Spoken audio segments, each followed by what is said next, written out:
되어질 수 있도록 주의 성령으로 인도하시고 역사하여 주옵소서. 우리 구주 예수님의 이름으로 기도드리옵나이다. 아멘. 우리 신앙 고백을 한번 하겠습니다. 주는 그리스도시요 살아계신 하나님의 아들이십니다. 그요. 아멘. 지금 가정에서 사무실에서 방송으로 듣고 계시는 분들을 위해서도 다시 한번 고백하겠습니다. 주는 그리스도시요 살아계신 하나님의 아들이십니다. 아멘. 저와 여러분이 이 고백을 할 때에 이미 모든 재앙의 권세가 무너지고 사탄 권세가 무너지고 지옥 배경이 무너진 줄 믿습니다. 저와 여러분은 그와의 그런 엄청난 축복과 권세를 가지고 오늘 하나님 앞에 예배를 드리고 있습니다. 하나님께서는 저와 여러분에게 자녀로 삼아주시고 또 자녀의 축복을 주신 것뿐만 아니라 예배의 축복을 주셨거든요. 그래서 우리가 하나님께 예배할 때마다 제가 기도했던 것처럼 말씀과 기도 또 찬양이 회복되어지는 이런 은혜를 지속적으로 받아야만이 우리가 또 신앙생활에서 승리할 수가 있습니다. 여러분, 성경의 흐름과 또 말씀의 흐름을 우리가 정확하게 알고 있으면은요 신앙생활에 성공하게 됩니다. 신앙생활은요 열심히 하는 것이 아니라 정확한 말씀을 붙잡고 있어야만이 우리가 말씀에 인도받게 되고 하나님의 인도를 받게 되고 하나님의 인도 따라갈 때에 보좌의 축복이 임하게 되고 그 보좌의 축복은 24시간 시공간을 초월하는 능력으로 역사가 되어지거든요. 그래서 저와 여러분은 237 나라 또 5천 미종족 살릴 그런 언약을 붙잡았기 때문에 우리의 힘, 우리의 노력으로 하는 것이 아니라 우리의 수준으로, 우리의 기준으로 하는 것이 아니라 하나님의 기준으로, 하나님의 수준으로 우리가 237 나라를 살려야 되기 때문에 우리가 분명히 보좌의 축복을 회복해야 되고 시공간을 초월하는 하나님의 능력을 우리가 가지고 있을 때에 237 나라 살리는 이런 신앙생활이 될 줄 봅니다. 우리가 성경의 흐름과 말씀의 흐름 핵심은요 그 내용은 복음이거든요. 이 복음의 내용은 예수가 그리스도라는 사실이거든요. 그래서 저와 여러분이 말씀을 들을 때에 모든 현장에서 모든 것을 보고 듣고 또 우리가 느낄 때도 진짜 예수가 그리스도야만이 이 문제가 해결되어진다는 것을 우리가 답으로 붙잡아야 될 줄 봅니다. 그래서 성경은 우리 현 인생의 문제의 근본 문제가 바로 창세기 3장의 문제라고 말씀하고 있거든요. 그게 뭐냐면은 사단이 개입된 사건이고 그게 원죄 사건이고 인간의 근본 문제이거든요. 우리는 이 인간이요 이 사단에게 속을 문제가 바로 창세기 3장의 문제거든요. 그래서 창세기 3장의 문제를 해결하는 방법으로 하나님께서 창세기 3장 15절에 여자의 후손을 보내주실 것을 약속하셨거든요. 여자의 후손이 뱀의 머리를 상하게 하실 것이다 그랬어요. 그래서 사단이 뱀 속에 들어가 가지고 아담과 하와를 유혹해서 하나님의 형상 담고 하나님이 축복하신 아담과 하와의 가정을 단판에 무너뜨려 버렸거든요. 그래서 하나님께서는 그걸 회복할 수 있는 그런 길로 여자의 후손이 뱀의 머리를 상하게 하실 것이다 그랬어요. 사단의 권세를 완전히 박살낼 것을 약속하셨던 것입니다. 여러분, 이스라엘 민족이요 이 간단한 이 그리스도의 비밀, 이 복음 하나 놓쳐가지고요 애굽의 노예가 됐거든요. 그것도 애굽에 400년 동안이나 노예 생활했거든요. 이스라엘 백성들이 언제 출애굽했냐면은 출애굽기 3장 18절에 바로 피의 제사를 드리라고 했거든요. 그래서 이 피의 제사는 무엇을 의미하냐면은 복음을 말씀하고 있거든요. 어린 양 되신 그 복음을 의미하고 있습니다. 그러니까 400년 만에 복음을 회복하고 했을 때에 이스라엘 백성들이 출애굽을 했거든요.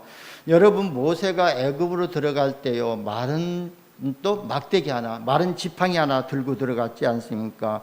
그런데요, 이 마른 지팡이 하나 들고 들어갔는데 애굽의 막강한 그 바로 왕과 애굽의 막강한 군사들이요, 이 마른 지팡이 앞에, 모세 앞에 무릎을 꿇을 수밖에 없었거든요.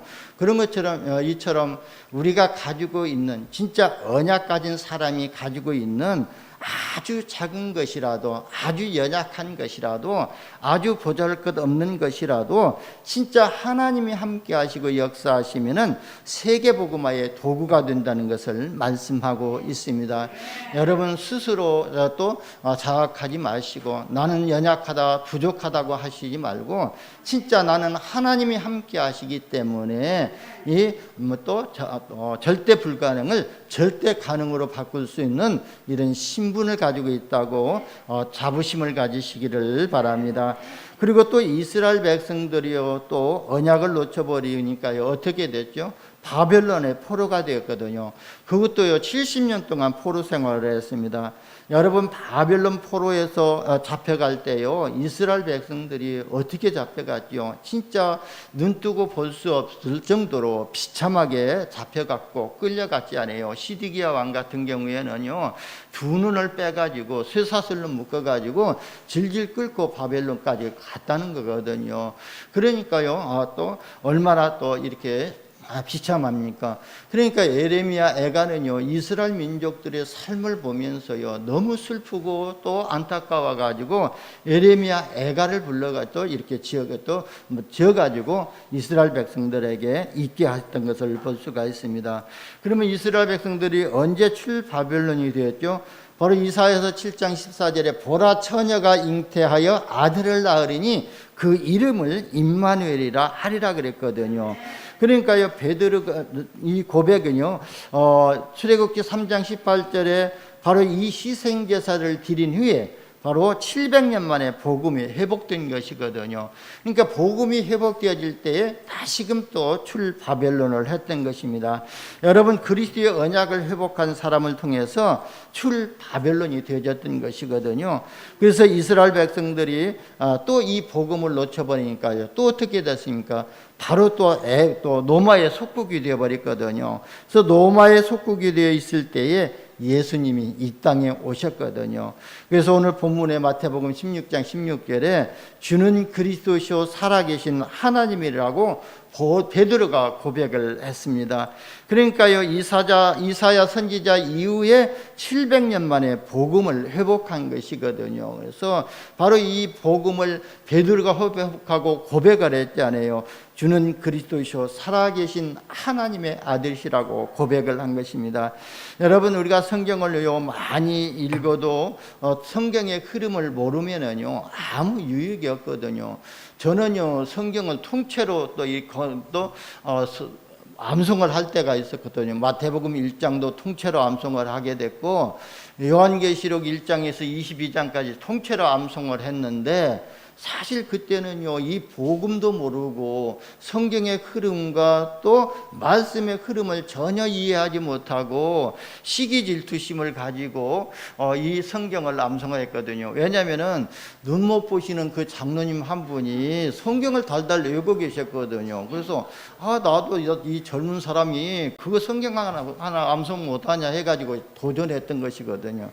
그런데요, 지금 생각하면, 내가 왜 하필이면은 가장 어려운 요한계시록 이걸 암송을 했을까?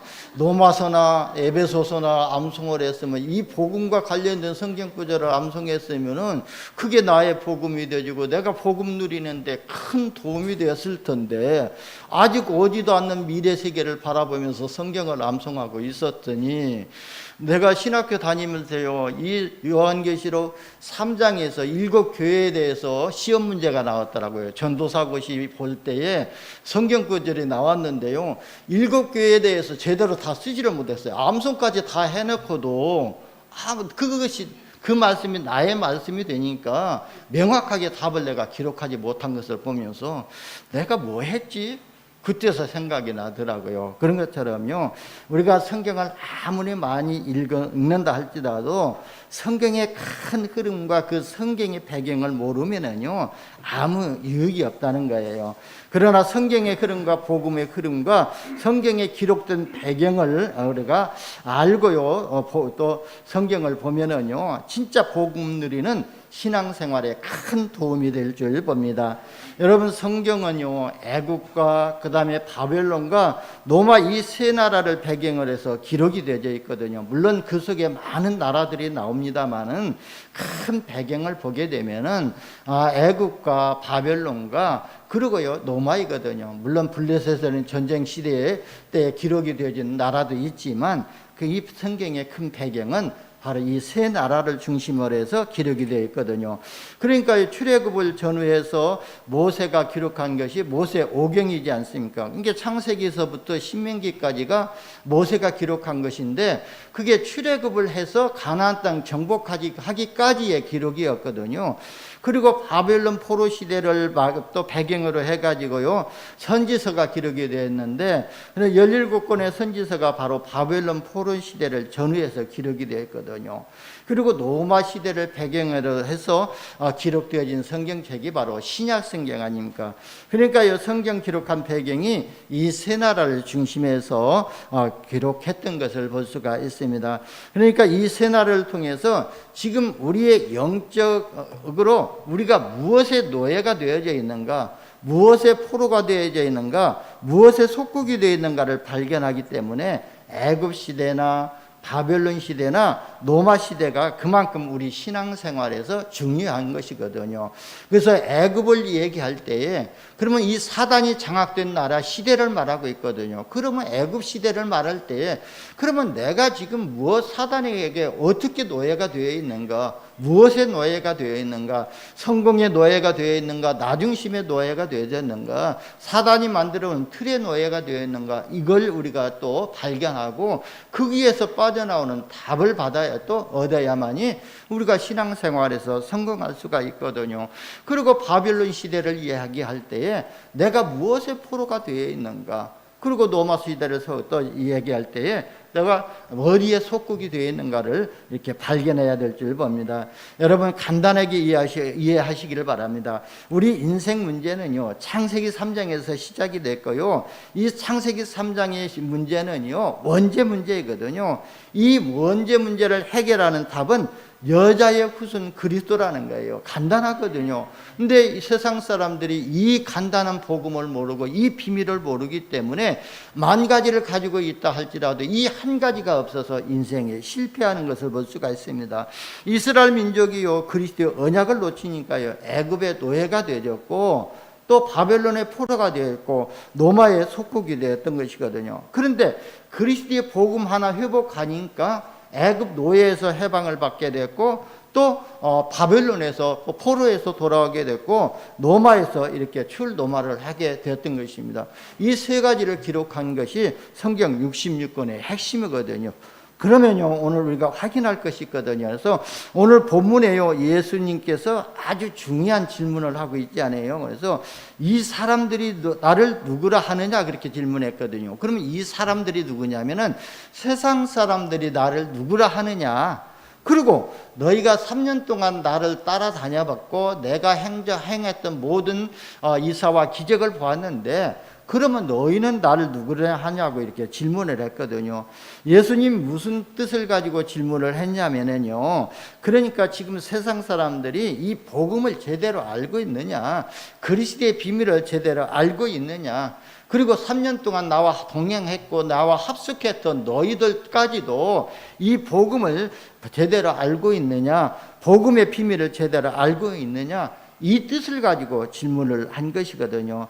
여러분 그리스도의 비밀을 모르고 놓치고요 노예되고 포로되고 속국된다는 뜻을 가지고 가장 중요한 질문을 한 것이거든요. 그러니까 예수님께서요 우회적으로 제자들에게 질문을 한 것이거든요. 그래서 세상 사람들은 놔두고 너희가 나를 누구라 하느냐 지금 우회적으로 질문을 했던 것입니다. 그러면 우리가 이 말씀을 받을 때 나는 진짜 그리스도를 어떻게 알고 있는가, 진짜 그리스도가 나의 그리스도가 되어주고 있는가? 우리가 이걸 발견하면서 회복하는 응답을 받으시기를 바랍니다. 왜 이스라엘이 왜 로마의 속국이 된 것을 아느냐? 이스라엘이 왜 망한지를 아느냐? 그 이유를 가지고 질문을 했던 것입니다. 여러분, 우리 기독교인들이 잘 들어야 합니다. 그래서 지금 교회가 위기를 만나고 있거든요. 왜 그런지 아십니까? 오늘 본문 13절, 14절에 정확하게 말씀하고 있거든요. 여러분, 우리가 정확한 복음을 알아야 되지, 정확한 복음을 모르고 비슷한 복음 가지고 있으면요 큰일 나거든요.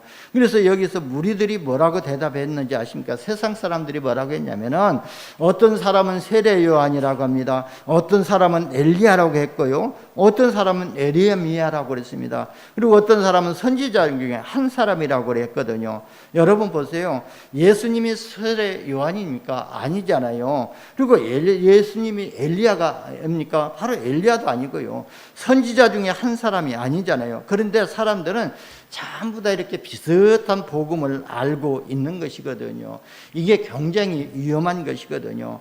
여러분, 선무당이 사람 잡는다는 말이 있지 않아요? 그런 것처럼 이처럼 복음을 비슷하게 알고 있으면요 저도 망하고 또 만나는 사람도 망하게 만드는, 너도 죽고 나도 죽고 갑오시크로 죽는다는 거예요. 망한다는 거예요. 실패한다는 것을 말씀하고 있거든요. 그래서 여러분, 이스라엘 백성들이 생각하는 세례 요한은요 굉장히 정의로운 사람이거든요. 그런데 이 정의가 복음이 아니잖아요. 그러니까요, 예수가 그리스도라는 사실이 복음인데, 이 정의는 좋은 것이지만 복음이 아니다는 것을 정확하게 말씀하고 있거든요. 엘리야는요 완전히 신비거든요. 그래서요 예수님을 엘리야처럼 보는 사람들이 하는 운동이 신비 운동을 하고 있거든요. 이 신비가 나쁜 것은 아니에요. 그런데 이 운동이라는 것이 나쁘거든요. 그래서 진짜 또 신비 체험하기 위해서, 은사 체험하기 위해서 계속 거기에 매달리고 산에 가서 기도하고 진짜 소나무 뿌리 뽑아야 된다고 하는, 그게 바로 신비 운동이거든요. 거기에 집착하고 있는 것이, 그게 잘못되어 있다는 거예요. 복음은 그게 아니거든요. 복음을 우리가 누리고 있으면 우리가 가는 곳에 그리스도의 빛이 비쳐서 흑암이 무너지게 되어 있거든요. 근데 내가 임으로 희가가고 이 사단의 권세를 묶었고 이 사단의 권세를 이기려고 노력하는 것, 그 자체가 복음이 아니다는 것이거든요. 그래서 예수님을 엘리야로 보았기 때문에 신비 운동을 하게 되고, 예수님을 또 에레미야로 보았거든요. 여러분, 에레미야 하게 되면은요 눈물의 선지자라고 이렇게 생각이 나지 않아요. 그리고 예레미야 하게 되면은 박에 이렇게 떠오르지 않습니까? 불쌍한 사람을 위해서 눈물을 흘려주고 도와주는 거예요. 다 좋은 것이지만 복음이 아니라는 것이거든요. 그리고 선지자 중에 하나라고 그랬어요. 여러분, 선지자는요 종교잖아요. 어떻게 보면은요 교단이잖아요. 그래서요 여러분, 우리 교단을 위해서 또 우리가 교회를 위해서 기도해야 될 줄 봅니다. 복음을 우리가 또 교단을 위해서 사는 것 아니잖아요. 우리는 복음을 위해서 사는 것이거든요. 예수가 그리스도라는 사실, 이 복음이 비슷한 복음을 가지고 있으면은요 우리는요 신앙생활을 실컷 해놓고도 진짜 어려움을 당할 수밖에 없다는 것을 오늘 본문을 통해서 우리는 확인해야 될 줄 봅니다.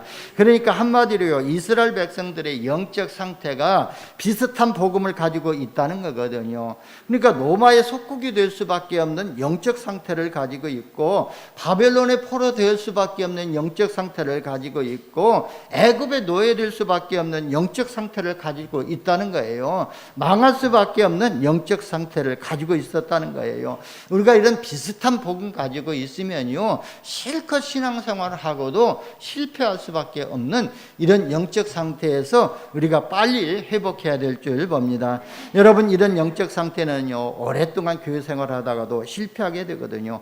왜냐하면요 비슷한 복음을 가지고는 사단을 이길 수가 없기 때문에 그랬거든요. 그리고 우리가 비슷한 복음 가지고는요 저주 재앙을 막을 수가 없기 때문에 그래요. 그래서 예수님께서 이 질문을 하신 것이거든요. 여러분, 이스라엘 백성들이 이런 영적 상태가 46년 동안 가지고요, 어떻게 했습니까? 바로 성전을 건축했지 않습니까?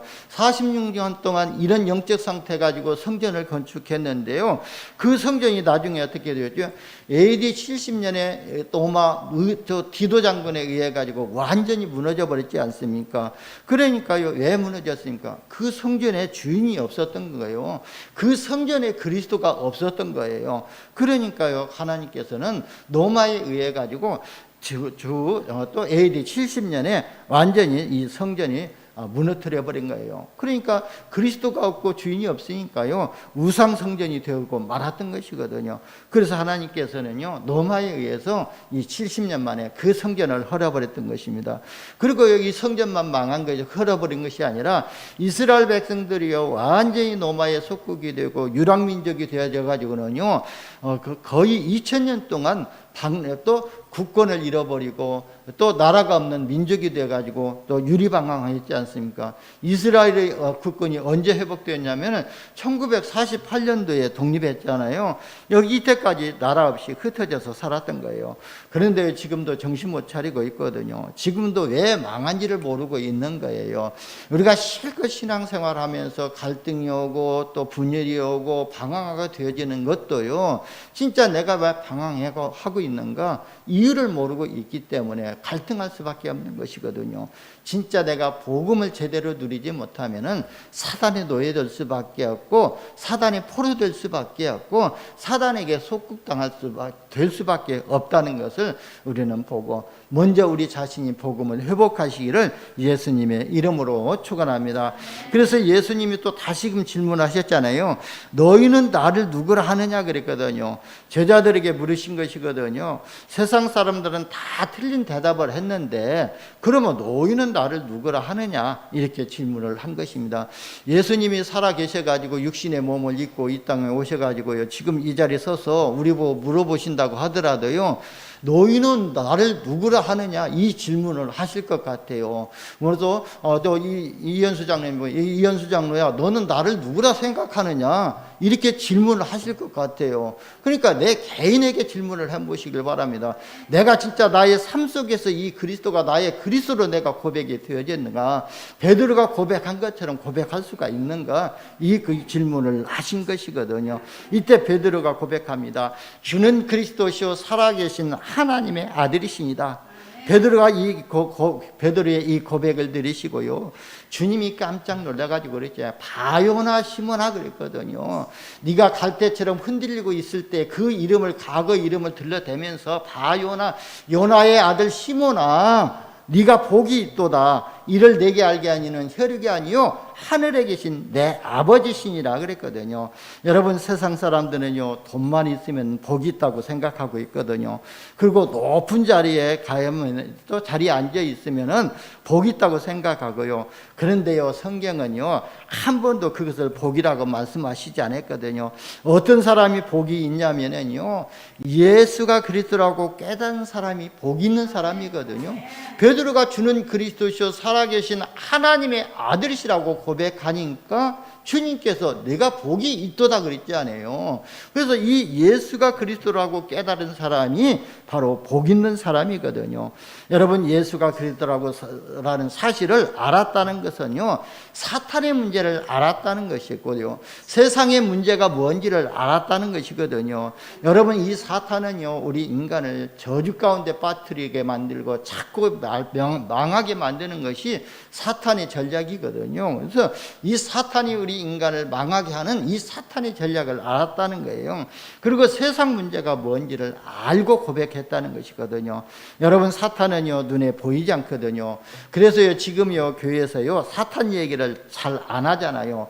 그런데 우리 교회만큼, 다락방하는 교회만큼 사탄 얘기, 마귀 얘기, 귀신 얘기하는 교회가 없거든요. 근데 세상 교회들은요, 사탄 얘기하고 귀신 얘기하고 마귀 얘기하면은요, 그냥 싫어하거든요. 여러분, 세상에 어떤 책에도요, 사탄의 정체를 폭로한 책은 없거든요.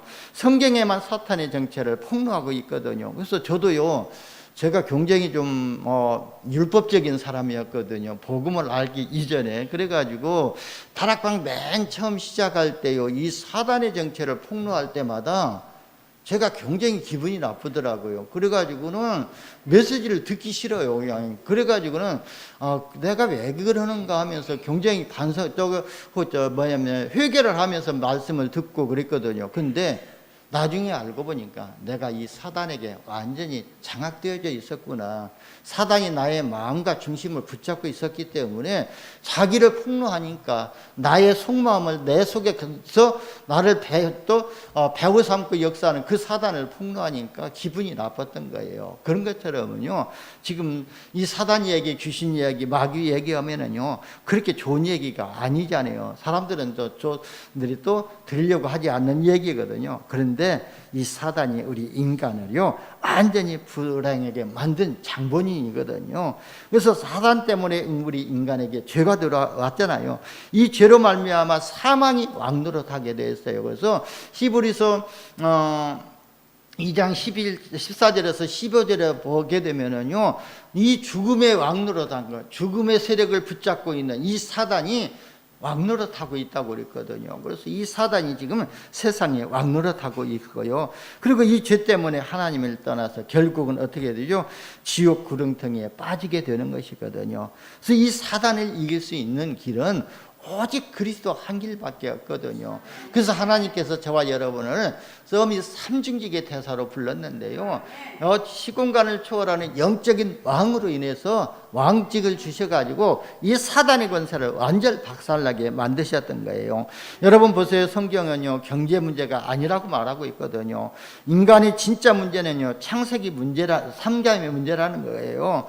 그러니까 건강 문제가 아니라 사탄 죄 지옥 배경 문제가 진짜 문제라고 성경은 분명히 말씀하고 있거든요. 그리고 성경은요 인간의 근본 문제에 대한 해답이 뭔지를 분명히 말씀하고 있거든요. 그 문제가 바로 창세기 3장 15절에 여자의 후손을 말씀하고 있습니다. 요한일서 3장 8절에도 보니까요, 하나님의 아들이 나타나신 것은 마귀의 일을 멸하려 하심이라 그랬거든요. 사람들이 인정하든지 안 하든지요, 그리스도의 비밀을 모르면은요 사단에게 잡힐 수밖에 없다는 것을 말씀하고 있습니다. 요한복음 8장 44절에 보면은요, 너희는 너희 아비에게서 났어. 아비 마귀라고 그러겠거든요. 여러분, 마귀라는 말은요 사람들이 듣기 좋은 말이 아니거든요. 그래서 사탄 마귀 말을 안 하고 있는 거예요. 그런데 이 마귀의 일을 멸하러 오신 분이 바로 그리스도라고 우리가 믿어지면은요, 이 마귀가 우리의 대적이고 우리의 원수라는 것이 보여지게 될 줄 봅니다. 그래서 우리의 대적, 우리의 원수를 이기는 길은 바로 이 그리스도밖에 없다는 것을 우리가 회복해야 될 줄 봅니다. 로마서 8장 2절에 보면은요, 예수님은요 죄와 사망의 법에서 우리를 해방시키러 오신 참 제사장이거든요. 그리고 요한복음 14장 6절에 보면은요, 예수님이 참 선지자로 오셔가지고 하나님 만나는 길이 되셨거든요. 이 세 가지 인간의 근본 문제를 해결하는 것이 바로 어디죠? 십자가에서 해결하셨거든요. 예수님은 그리스도의 일을 하러 오셨는데 그 그리스도의 일을 어디에서 하셨냐면은 십자가에서 완성하신 것이거든요. 그 증거로 부활을 하셨던 거예요. 주는 그리스도시요 살아계신 하나님의 아들이시니라, 이 고백할 때에요 3저주가 무너지게 될 줄 봅니다. 여러분, 저와 여러분이 예배 전에 주는 그리스도시요 살아계신 하나님의 아들이시라고 고백할 때에 우리 가정에, 우리 산업에, 우리 자녀들에게 오는 이 재앙이 무너지게 되고, 우리 산업의, 가정의, 가문의 역사는 사단의 권세가 무너지게 되고, 우리가 가야 할, 미래에 가야 할 이 지옥 배경이 무너진다는 거예요. 이게 3저주거든요. 그래서 우리가 이 고백을 할 때, 이 비밀을, 영적인 비밀을 알고 고백할 때에 그대로 3저주가 무너지게 될 줄 봅니다. 그래서 이 고백을 하는 사람에게 주님이 복이 있다고 그랬습니다. 우리 렘넌트들에게 반드시 가르쳐 주시기를 바랍니다. 그리스도를 믿는 것이 복이다. 예수가 그리스도인 사실을 믿는 것이 복이다. 주는 그리스도시요 살아계신 하나님의 아들이시라고 고백하는 사람이 복 있는 사람이라는 거예요. 그래서 하나님의 자녀가 받은 것이 바로 복이거든요. 이것 외에는요 하나님이 말씀하신 복은 없다고 볼 수가 있습니다. 그래서 하나님이 말씀하신 복은 진짜 사단의 권세에서 빠져나온 것, 예수가 그리스도이심을 믿고 구원받은 것, 이게 바로 또 참 복이라고 말씀하고 있습니다. 예수님이 그리스도라는 사실을 베드로가 스스로 깨달은 것을 아니다고 주님께서 말씀하셨잖아요. 내가 복이 있도다 이를 내게 알게 하니는 혈육이 아니요 또 하늘에 계신 내 아버지시니라 그랬거든요. 혈통을 통해서 배운 것이 아니고 하늘에 계신 내 아버지께서 알려주신 것이라고 그랬거든요. 여러분, 하나님이 깨닫게 하신 것을 뭐라고 하죠? 은혜라고 하거든요. 그리고 구원도 은혜라고 하고 있거든요. 하나님의 절대 은혜는요 바로 구원이고요, 이 복음을 깨닫는 것이 하나님의 은혜거든요. 그래서 이 자리에 앉아 계신 여러분들이 진짜 하나님의 은혜를 입으신 분들 믿으시기를 바랍니다. 그리고 방송으로 예배를 드리는 모든 분들이 하나님의 은혜를 받으신 분들이 확실하거든요. 에베소서 2장 8절에 보면은요, 너희가 하나님의 은혜를 인하여 믿음으로 말미암아 구원을 얻었다고 말씀하고 있거든요. 이것이 너희에게서 난 것이 아니요 하나님의 선물이라고 그랬습니다. 하나님이 저와 여러분에게 선물을 주셨는데 그게 뭐냐면은 그리스도 선물을 주셨고 하나님이 우리에게 믿음을 선물로 주셨다는 거예요. 그래서 그 은혜를 인하여 믿음으로 말미암아 너희가 구원을 얻었다고 그랬거든요. 하나님의 은혜가 임하게 되고 우리의 믿음까지도 하나님이 은혜로 주셨고 우리의 구원을 선물로 그저 주신 것이거든요. 이게 바로 하나님의 은혜인 줄 봅니다. 예수 믿는 모든 사람은요, 베드로전서 2장 9절에 보니까 삼중직이 축복이 와 있다고 그랬거든요. 그러나 너희는 택하신 족속이요 왕같은 제사장이요 거룩한 나라요 그의 소유된 백성이니 이는 너희를 어두운 데서 불러내어 그의 귀한 빛에 들어가게 하시니 아름다운 석을 선포하게 하려 하심이라 그랬습니다.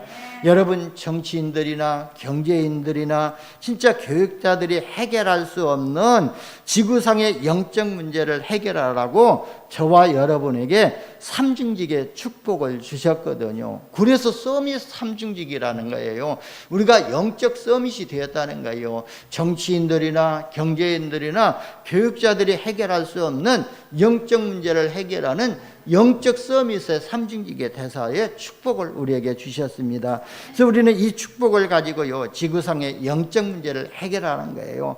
그래서 여러분이 아주 중요한 분들이거든요. 그래서 내가 부족하고 연약하고 또 약한 것 같지만 이건 상관이 없거든요. 하나님은요 연약한 자를 들어서 또 약한 자를 통해서 작은 자를 통해서 하나님의 일을 이루시겠다고 약속하셨거든요. 이사야서 60장 22절에 보면은요, 그 작은 자가 천을 이루고 그 약한 자가 뭐라고요? 강국을 이루실 것이다 그랬어요. 그러니까 저와 여러분의 수준과 기준과 표준은 상관없이 하나님이 저와 여러분을 통해서 또 강국을 이루고 또 천을 이루시겠다고 약속하셨거든요. 그래서 저와 여러분이 이 삼중직의 축복을 가지고 지구상의 영적 문제를 해결하라고 이 축복을 주셨습니다. 그래서 우리 후대들에게 이 복음을 전해가지고 우리 후대들이 이 복음을 가지고 정치인들과 교육인들과 경제인들을 살려내야만이 237 나라를 우리가 복음할 수가 있습니다. 그래서 2021년도 어린이 공과에 보니까요, 성경학부 공과에 보니까 복음을 가지고 있는 것이 중요한 것이 아니라 복음이 복음화되어져야 된다고 말씀하고 있더라고요. 첫 번째 또 서론에서 그런 말씀을 하셨더라고요. 그러니까 진짜 내가 복음을 알고 있는 것이 중요한 것이 아니라 내가 완전히 복음화 되어져야 된다는 것을 말씀하고 있거든요. 우리가 이렇게 완전히 복음화가 되어져야 우리 237 나라를 살리는 237 나라를 복음화할 수가 있습니다. 하나님은요 그리스도의 삼중직의 비밀을 가진 자들에게 사람에게요 세 가지 축복을 약속하셨거든요. 어떤 축복을 약속하셨냐면 반석 같은 교회의 축복을 약속하셨습니다. 이 반석 위에 내 교회를 세우리니라고 그랬거든요. 여러분, 교회의 주인은요 그리스도이거든요. 베드로가 했던 그 신앙 고백 위에다가 주님이 주님의 교회를 세우겠다는 거예요. 내가 고백을 해서 내가 주님의 교회를 내가 세우는 것이 아니라 베드로가 주는 그리스도시요 살아계신 하나님의 아들이시라고 고백했는데 주님께서 들으시고 주님이 주님의 교회를 베드로에게 세우시겠다는 거예요. 반석 같은 교회를 세우시겠다는 거예요. 저와 여러분이 이 그리스도만 고백할 때에 이런 반석 같은 교회를 주님이 세우시는 응답을 받게 될 줄 봅니다. 그런데요, 교회는요, 분명히 그 주님께서 세우시겠다고 약속하셨는데 지금 교회가 문을 닫고 있거든요. 왜 교회들이 문을 닫고 있습니까? 바로 이 교회가요, 복음이 없어지기 때문에, 복음이 희미해지기 때문에 문을 닫고 있거든요. 이미 코로나 때문에 문을 닫는 것이 아니거든요. 여러분, 코로나 있기 전에도요, 교회가 문을 닫았거든요. 그렇다면요, 반석 같은 교회를 주님이 세우셨다고 했는데, 바로 이 반석에 내 교회를 세우셨다고 했는데, 바로 이 교회가 무너지는 게 뭐예요? 왜요? 무너지죠? 바로 이 반석이 되신 바로 그리스도께서 없기 때문에, 복음을 놓쳐버리기 때문에 교회가 문을 닫고 있는 거예요. 그래서 우리는요, 한국교회와 전 세계 교회를 위해서 기도해야 될 줄 봅니다. 한국교회와 전 세계 교회가 복음을 회복하도록 기도해야 될 줄 봅니다. 예수님이 이 땅에 남겨놓으신 유일한 플랫폼이 바로 교회지 않습니까? 올바른 복음 가진 교회 하나만 있으면은요, 세계를 살릴 수 있다는 하나님의 뜻이 담겨져 있거든요. 그래서 그 교회는요, 서울에 있든지 지방에 있든지 섬에 있든지요, 무인도에 있든지 상관이 없다는 거예요. 하나님이 세우신 교회, 하나님이 쓰시는 교회는요, 그 교회 하나를 통해서 하나님이 237 복음화를 하시겠다는 것이거든요. 전도자님 목사님 그러시더라고요. 내가 진짜 복음 가지고 복음 누리는 사람이 무인도에 있으면은요, 그 근방에 지나가는 배를 난파시켜 가지고 그 무인도로 사람을 보내 가지고 구원받게 하실 것이라고, 거기서 세계복음화 하게 하실 것이라고 말씀하셨던 것처럼 저와 여러분이 이 복음 누리고 있으면요, 어디에 있든지 상관이 없습니다. 이 서귀포 한 구석에 있는 이 평강교회가 복음 가지고 복음 누리고 복음 전파하면은요, 237 나라 살리는 주역이 되는 교회로 쓰임받게 될 줄 봅니다. 그래서 교회의 이 제일 사명이 뭐냐면은 바로 복음 전하는 것이거든요. 복음이 시색되지 않도록 우리는 복음을 수호해야 되고, 그리고 이 복음이 우리 후대들에게 전달되어야 될 줄 봅니다. 복음은요, 그리고 우리에게 어떤 약속을 주셨냐면은 음부의 권세가 이기지 못하는 권세를 주시겠다고 약속하셨거든요. 여러분, 교회만 영적 전쟁에 승리할 수가 있거든요. 그래서 여러분, 지구상에서요, 지금 어떤 전쟁이 일어나고 있냐면은요, 지금 영적 전쟁이 일어나고 있거든요. 창세기 3장부터 시작해서 요한계시록까지 보게 되면은요, 그 전쟁은요, 영적 전쟁이거든요. 그런 것처럼 저와 여러분은 이 세상에서요, 뭐 우리가 육신 전쟁할 거 아니라 경제 전쟁하는 것이 아니라 영적 전쟁을 해야 될 줄 봅니다. 그래서 뭐 이 청와대는 영적 전쟁할 수도 없고 영적 전쟁에서 승리할 수도 없어요. 300명의 국회의원들이 있는 저 국회가요, 영적 전쟁할 수도 없고 영적 전쟁에서 승리할 수도 없거든요. 그런데 유일하게 영적 전쟁할 수 있는 사람은 누구냐면은 이 복음을 깨닫고 이 예수가 그리스도라는 깨달은 저와 여러분만이 확실하게 영적 전쟁할 수 있고 영적 전쟁에서 승리할 수가 있게 됩니다. 그래서 오직 교회만 영적 전쟁에 승리하는 플랫폼이 되었다는 거예요. 여러분이 영적 전쟁에 승리하는 플랫폼의 파수꾼이 되었다는 거예요. 여러분이 영적 의사가 되었다는 거거든요. 여러분이 영적인 삼주기의 대사라는 거예요. 그래서 저와 여러분이 이런 권세를 회복하시기를 바랍니다. 여러분, 종교화된 교회가 아니라요, 완전 복음화된 교회가만이 영적 전쟁에서 승리할 수가 있습니다. 그래서 이 비밀을 가지고 우리 가정과 가문의 산업의 저주재앙이 다 무너지는 응답을 받으시기를 바랍니다. 그리고요, 세 번째는요, 천국 열쇠를 내가 내게 주노라고 그랬거든요. 그래서 이것은요, 우리 사도들에게는 7위권의 축복을 주신 것과 권세를 주셨지만, 또 그리고 구원받은 하나님의 자녀들에게는요, 기도의 응답 받을 수 있는 이런 축복을 주신 것이거든요. 그리고요, 세계를 움직일 수 있는 영적인 주도권의 축복을 주신 거예요. 천국 열쇠라는 것은요, 저와 여러분을 통해서 237 나라 살리는 영적인 주역으로, 주도권을 우리에게 주셨다는 것이거든요. 여러분, 야곱의 아들 12명이 또 있었잖아요. 그 중에 11번째 아들인 요셉이 있잖아요. 요셉은요, 노예로 빨려갔지만 요셉이 가는 곳마다 이 천국 열쇠를 가지고요, 주도권을 가지고 움직였던 것을 볼 수가 있습니다. 그래서 또 보디발의 집에서, 감옥에서, 또 총리가 되어서도요, 전 세계를 움직였거든요. 그런 것처럼 저와 여러분을 통해서 237 나라 5천 미종족을 살리는 이런 영적인 주도권을 우리에게 주신 줄 믿으시기를 바랍니다. 여러분, 영적인 주권을 가진 자가요, 천국 열쇠를 가진 자이거든요. 그래서 그리스도의 비밀을 가진 자는 이렇게 엄청난 축복을 받았다는 사실을 우리는 기억하시고 우리의 정체성을 우리가 회복해야 될 줄 봅니다. 그런데 우리가 한 가지 기억해야 될 줄이 있거든요. 오늘 마지막 절에 보니까요, 주님께서 뭐라고 하셨냐면은 20절이죠. 이에 제자들에게 경고하사 자기가 그리스도인 것을 아무에게도 말하지 말라 그랬거든요. 여러분, 마태복음 17장 8절에 보면은요, 다른 사람에게 이렇게 복음을 전하기 전에 진짜 우리가 완전 복음으로 결론이 내야 될 줄 봅니다. 그래서 마태복음 17장에 보면 또 율법의 대가인 모세도 보이고 신비의 대가인 엘리야도 보이고 그리고 주님도 보였거든요. 이건 무엇이냐면, 무슨 말이냐면요, 복음도 좋고 신비도 좋고 율법도 좋다는 것이거든요. 그렇다면은요, 예수 그리스도로 결론 난 것이 아니거든요. 그래서 오직 예수로 결론이 나야만이 모세도 사라지고 그 다음에 또 엘리야도 사라지고 주님만 보이게 되거든요. 그래서 세상 사람들은 아직 이 예수 그리스도를 모르고 또 너희가 이 예수 그리스도를 완전히 체험하고 결론 내지 않고 나서는 나지 않으면 내가 그리스도라는 것을 말하지 말라는 거거든요. 그래서 저와 여러분이 오직 예수로 결론 내시기를 바랍니다.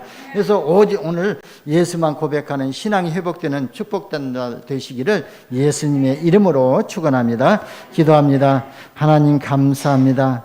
주는 그리스도시요 살아계신 하나님의 아들심을 깨닫게 하시고 복 있는 자로 우리를 불러주시고 시대 살리는 영적인 파수꾼으로, 영적인 의사로, 삼중직의 대사로 불러주시니 감사합니다. 이 일을 감당할 수 있도록 오직 그리스도만 회복하고 그리스도 한 분으로 충분하고 완전하고 모든 것이 되는 은혜를 누리게 하여 주옵소서. 우리 구주 예수님의 이름으로 기도드리옵나이다. 아멘. 찬송가 96장 찬양 드리면서 하나님께 예물 드리겠습니다.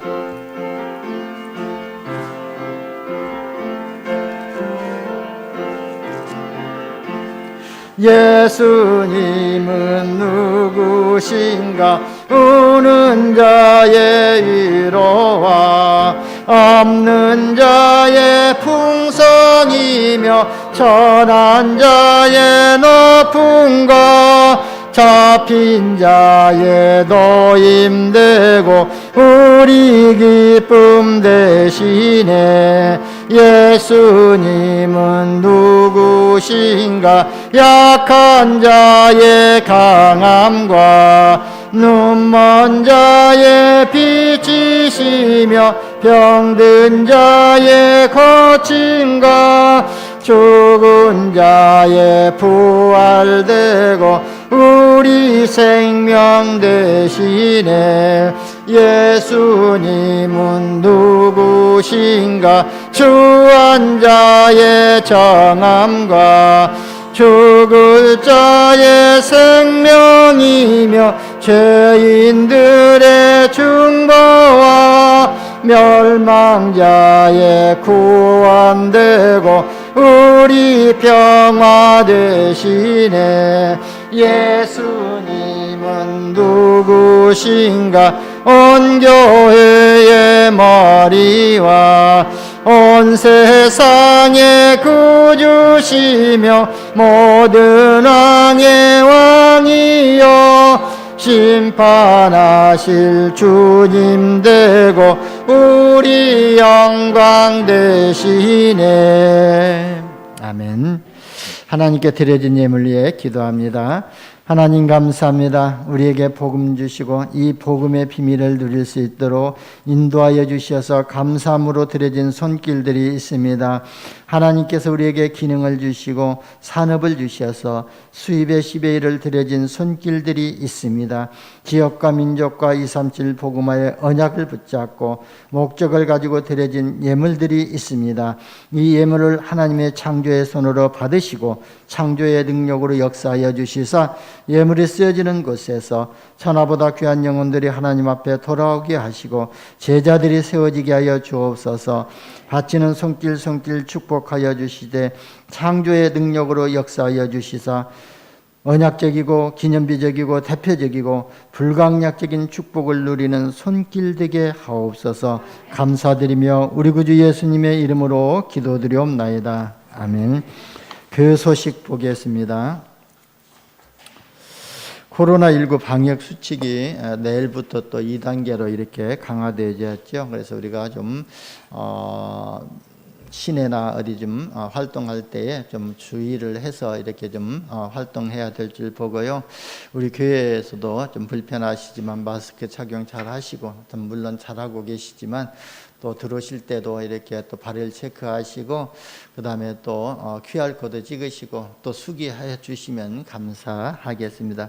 그리고 매일 새벽 기도 때도 이렇게 또 같이 수기하시고 QR코드를 찍어 주시면 감사하겠습니다. 그리고 새벽 기도 때도 이렇게 마스크를 착용해야 될 줄 봅니다. 그래서 혹시 뭐 그런 건 없겠지만 새벽 기도 때 이렇게 또 올 수도 있는 상황이 되어 있거든요. 그래서 이런 걸 좀 우리가 염두에 두고 좀 주의를 해야 될 줄 봅니다.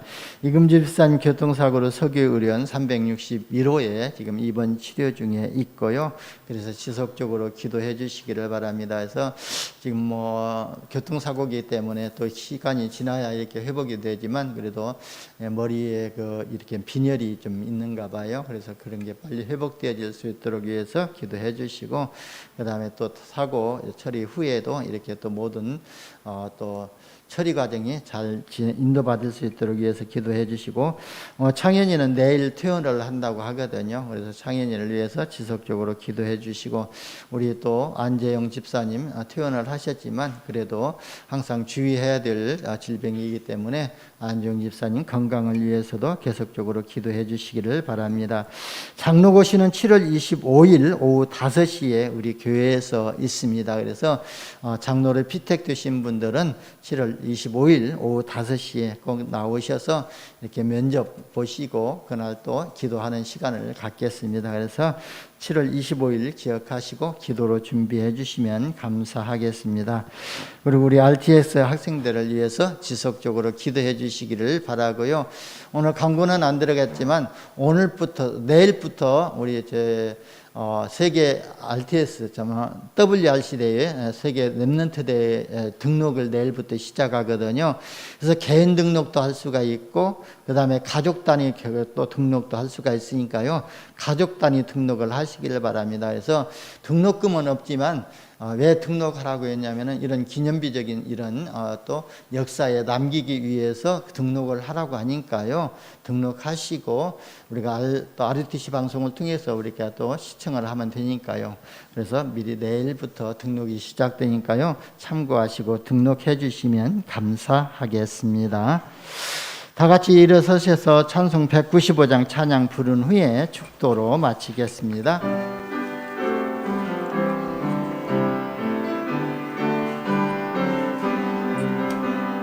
성령이여 우리 찬송 부를 때 진심으로 찬양하게 하소서.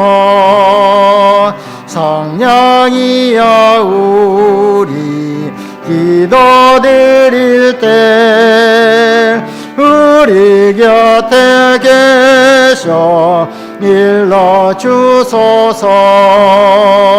성령이여 우리 성경 읽을 때 그 속에서 빛을 보게 하소서.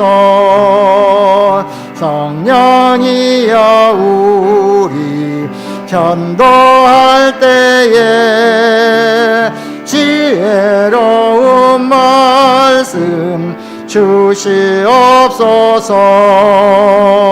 성령이여 우리 겸손해져서 우리 주와 같이 되게 하소서. 아멘.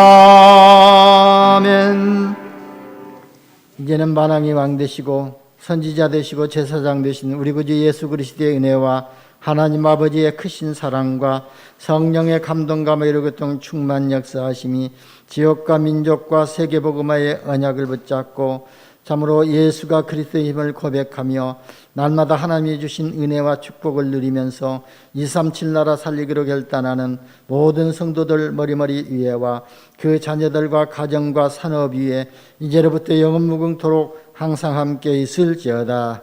아멘.